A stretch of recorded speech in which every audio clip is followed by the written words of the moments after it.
Assalomu alaykum hurmatli YouTube kanalimiz obunachilari. Xonsaroy kompaniyasini Okean loyihasiga kelganmiz. Yunusobod 15-kvartali ro'parasida joylashgan mana shu 16 qavatli domlarimizni 7-qavatidan 2 xonali 67 kvadratli kvartiramizni xudo xohlasa endi katalon narxlariga yaqin sotyapmiz. Endi kuzatuvchilarimiz orasidan shu yerdan uy olganlar bo'lsa, yozib ketinglar, katalon narxida necha puldan olgansizlar.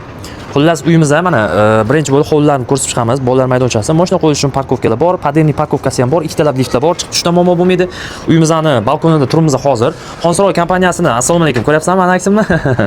Xonsaroy kompaniyasini endi proyektlari juda ham yaxshi.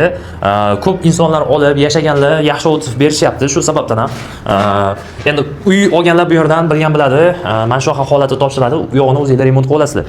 67 kvadrat balkonimiz qo'shilgan qo'shilmaganligini to'chnisini bilib beraman. Menimcha balkon qo'shilmagan holatda 67 kvadrat, yana balkon plus 10 kvadratlar bo'lsa kerak, chunki ko'pchiligi mana shu Okean loyihasidan balkon bonusga berilgan. Xullas planirovkamizni tanishtirib chiqsak, ko'rish eshigimizni svobodniy planirovka. Kirganimizda shunaqa kengina prixojani ko'rishimiz mumkin. Koridor desak bo'ladi. Bu tarafda uyimizning hojatxonasi.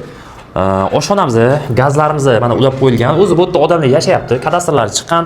Ba'zi insonlar mana shu balkonni ham mana ro'paradagi qo'shnimiz ham shunaqa qo'yishdi mana. Balkonni shunaqa o'zlashtirib olsa ham bo'lsa kerak menimcha. Xo'p, oshxonamizni ko'rdik. Endi esa bu tarafda uyimizning spalniyasi kengina, bemalol o'zingizlar xohlagandaqa nimani chiqarib olasizlar. Nima deydi?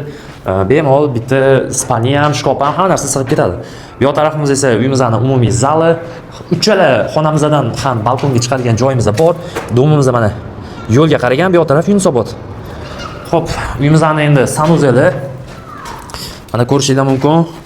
Sanuzellarimiz 67 kvadrat, agar plus balkonni qo'shadigan bo'lsak, почти 77 kvadratli uy hisoblanadi.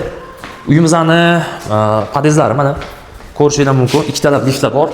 Chiqib tushda muammo bo'lmaydi. Xo'p. Uyimiz bu tarafda joylashgan. Xo'sh, uje bu yerga mana odamlar ko'chib kirib yashayapti. Endi esa uyimizning narxlarini tanishtirib o'taman. Xullas, uyimizni 7-qavatdaligini inobatga olib, narxini 61900 dollarga chiqaryapmiz. 67 kvadrat. Endi balkonni qo'shadigan bo'lsak, почти yana plus 10 kvadrat. O'rtacha 1 kvadratiga 920 dollarlar atrofida aylanadi. Kesinglar, yana tepasida savdosi bor. Pastda raqam qoldirilgan. Faqat naqd pulga savdo qilamiz. Sababi novostroyka kvartira naqdga ola olasiz. Agar ipoteka qiladigan bo'lsangiz, nalog chiqib qolishi ehtimol bor. Raqam qoldirganmiz. Telegram kanalimizga obuna bo'lib qo'yinglar. Telegram kanalimizga birinchi albatta mana shu postimiz chiqqan, keyin kelib YouTube ga olib ketamiz. Hammaga sog' bo'linglar, salomat bo'linglar. Hammamizga mana shu Xonsaroydan uylar olish nasib qilsin akalar.